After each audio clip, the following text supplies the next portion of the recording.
Optical active तो है वो, एक बार आपके लिए रिव्यू करा दूं मैं। ये आपका पीपीएल था। इस पीपीएल को हमने एक ट्यूब से रोटेट कराया था, से किया था, पास किया था, उसमें वो सब्सटेंस भर दिया था। अगर ये पीपीएल ऐसा निकलती है जैसे निकली थी तो हम ये कहेंगे ये ऑप्टिकली इनएक्टिव जो कंपाउंड। अगर हमने पीपीएल को पास किया और कंपाउंड ने पीपीएल को, ये लेमन स्टाइल में बना रहे हैं सभी रिव्यू के लिए, कंपाउंड ने पीपीएल को राइट में रोटेट करा, ये तो हम कहेंगे या लेफ्ट में रोटेट करा, एक ही बात, तो हम कहेंगे कंपाउंड ऑप्टिकली एक्टिव है।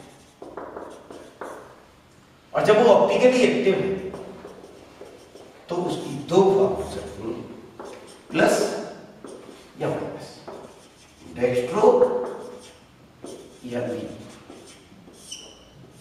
रिमेंबर डेक्स्ट्रो यहां पे स्मॉल डी है, लीवो स्मॉल एल। डेक्स्ट्रो लीवो का मतलब यहां पे कैपिटल डी और कैपिटल एल नहीं है, वो आपको बाद की कभी क्लास में बताएंगे कि डेक्स्ट्रो लीवो का क्या मतलब होता है। अब क्वेश्चन एराइज होता है कि कोई कंपाउंड कितना ऑप्टिकली एक्टिव है, ये कैसे नाम है। तो एक टर्म होता है हमारे पास में स्पेसिफिक रोटेशन।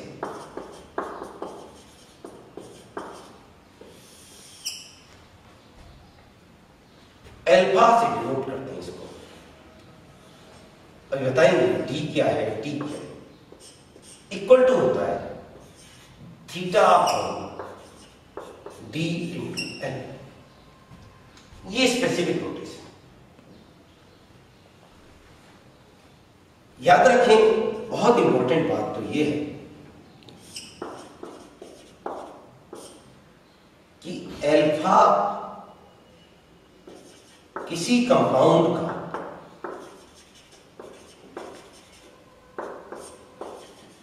कांस्टेंट होता है।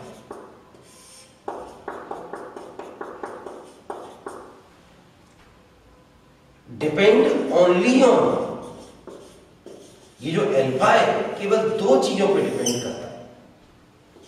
नंबर वन डी, डी क्या है यहां पे, वेवलेंथ ऑफ सोडियम लाइट, जिसकी हमने क्या बनाई है, पीपीएल बनाई थी, लाइट पास करके। और नंबर टू टेम्परेचर।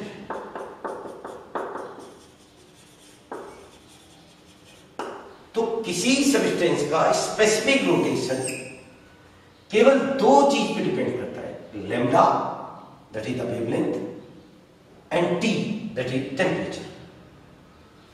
ये क्या है, theta that is angle of rotation.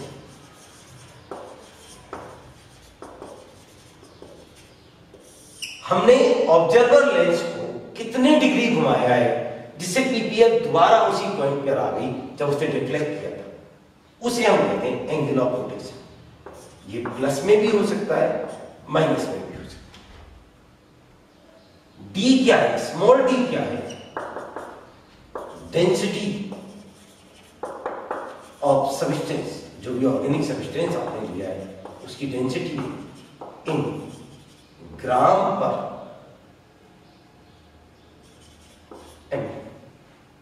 और एल क्या है, length in length of tube, जो ट्यूब ली थी याद हो आपको, लेंथ ऑफ पोलरिनेटेड ट्यूब।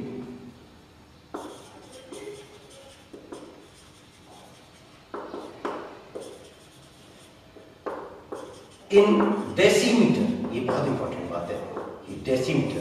हालांकि you are not suppose to find the optical rotation of a compound, normally आपसे नहीं पूछा जाता, लेकिन आपको मालूम होना चाहिए। अब किसी ने कहा साहब हमने तो डेंसिटी ऑफ द कंपाउंड को डबल कर दिया।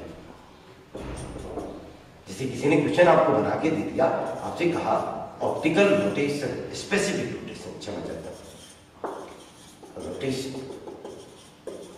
ऑफ ए कंपाउंड, कोई कंपाउंड ले लिया उसने, is plus 52 if density of compound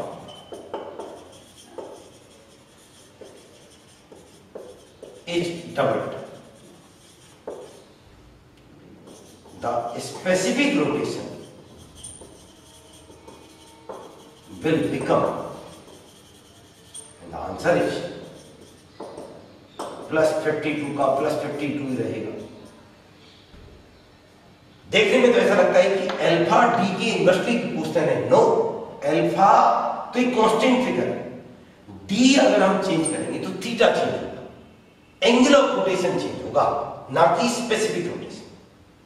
density अगर हम डबल करिए तो थीटा डबल हो जाएगा, length of polarity tube change करेंगे तो ये थीटा चेंज हो जाएगा, ना कि स्पेसिफिक रोटेशन पे कोई फर्क पड़ेगा। तो स्पेसिफिक रोटेशन अपने आप में कुछ इस तरह से निकाल दिया।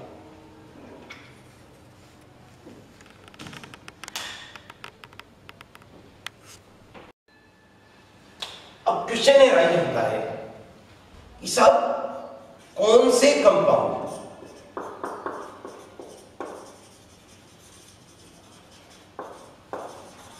ऑप्टिकली एक्टिव होते हैं,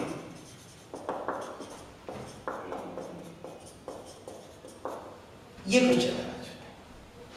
कौन से ऐसे कंपाउंड्स हैं जो ऑप्टिकली एक्टिव होते हैं?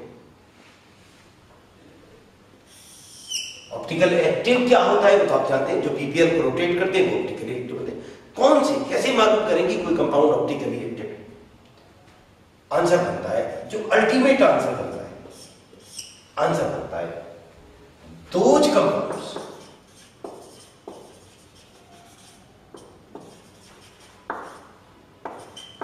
which are non-superimposable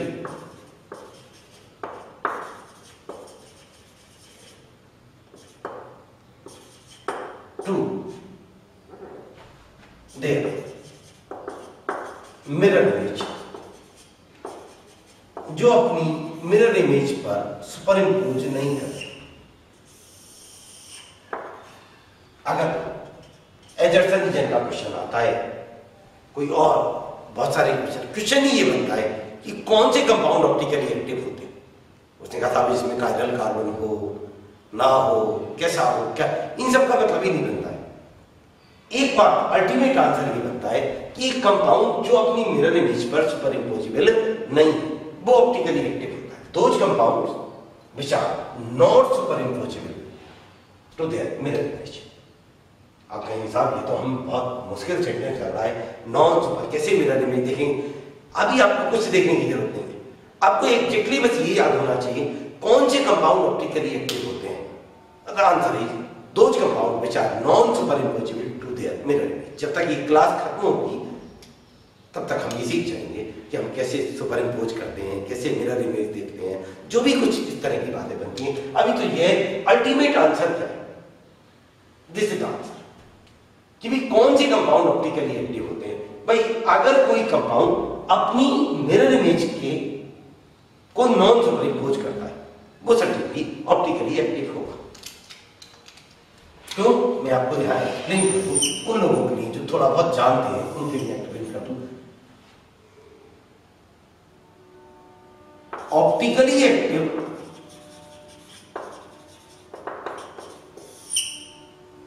वो भी हो सकते हैं जिसमें कायरल कार्बन है, carry chiral carbon. Optically active वो भी हो सकते हैं जिनमें कायरल कार्बन नहीं, विदाउट कायरल कार्बन।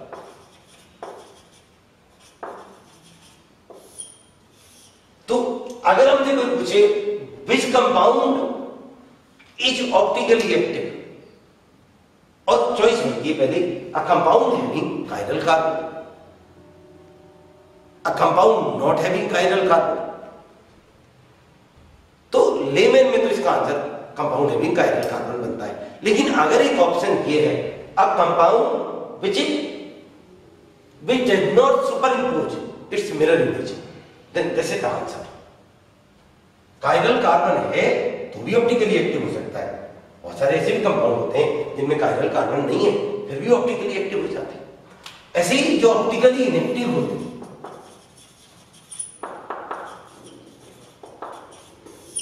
ऐसे भी हो सकते हैं, है कायरल कार्बन, कायरल कार्बन है साहब, फिर भी वो क्या है, ऑप्टिकली इनएक्टिव और डू नॉट हैव कायरल।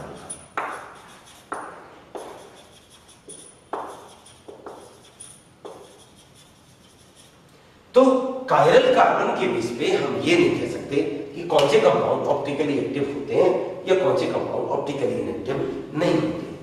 अब क्वेश्चन ये राइज होता है कि कैसे हम मालूम करें, हमें कोई ऑप्शन दे दिया जाए, हमें कंपाउंड दे दिए जाए, हम कैसे मालूम करें कि कंपाउंड ऑप्टिकली एक्टिव है या ऑप्टिकली इनएक्टिव है। आई थिंक आपको समझ में आ गया होगा। एक सीधा सा आंसर है, a compound which is non superimpose, which form non superimposable mirror image. आपने अपनी मिरर इमेज देखी होगी, अपने आप को जब आप मिरर में देखते हैं, दर्पण में देखते हैं, तो जो सामने वाली इमेज दिखाई देती है, देखने में तो हमें लगता है कि भाई मैं अपने आप को देख रहा हूं, मित्तल सर अपने आप को देख रहे हैं, अगर मिरर में सामने अनडाउटेडली मित्तल सर दिखाई देंगे, ऐसा नहीं है। मुझे जो दिखाई देगा वो मेरी मिरर इमेज होगी, मैं नहीं हूंगा। हम एक दूसरे के अपोजिट होते हैं।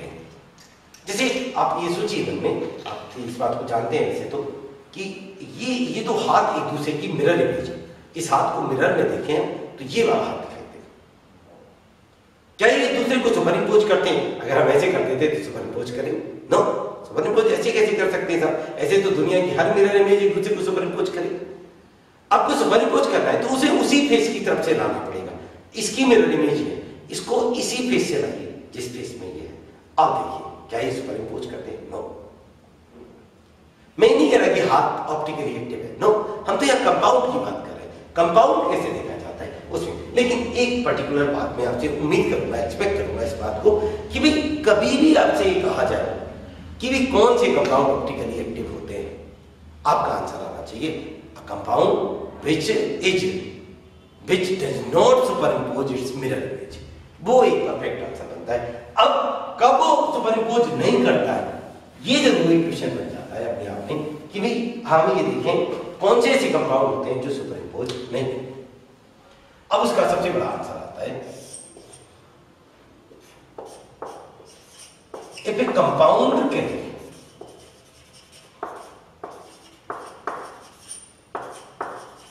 वन कायरल कार्बन,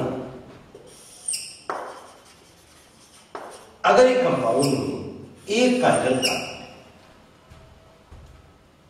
अब क्वेश्चन है कायरल कार्बन क्या होता है? एक कार्बन टेट्राहेड्रल कार्बन है, आप देखिए 4 इसके वैलेंसीज है, चारों पे अलग अलग ग्रुप जुड़ा हुआ है, 4 अलग अलग ग्रुप जुड़े हुए। ऐसे कार्बन हम कायरल कार्बन कहते हैं।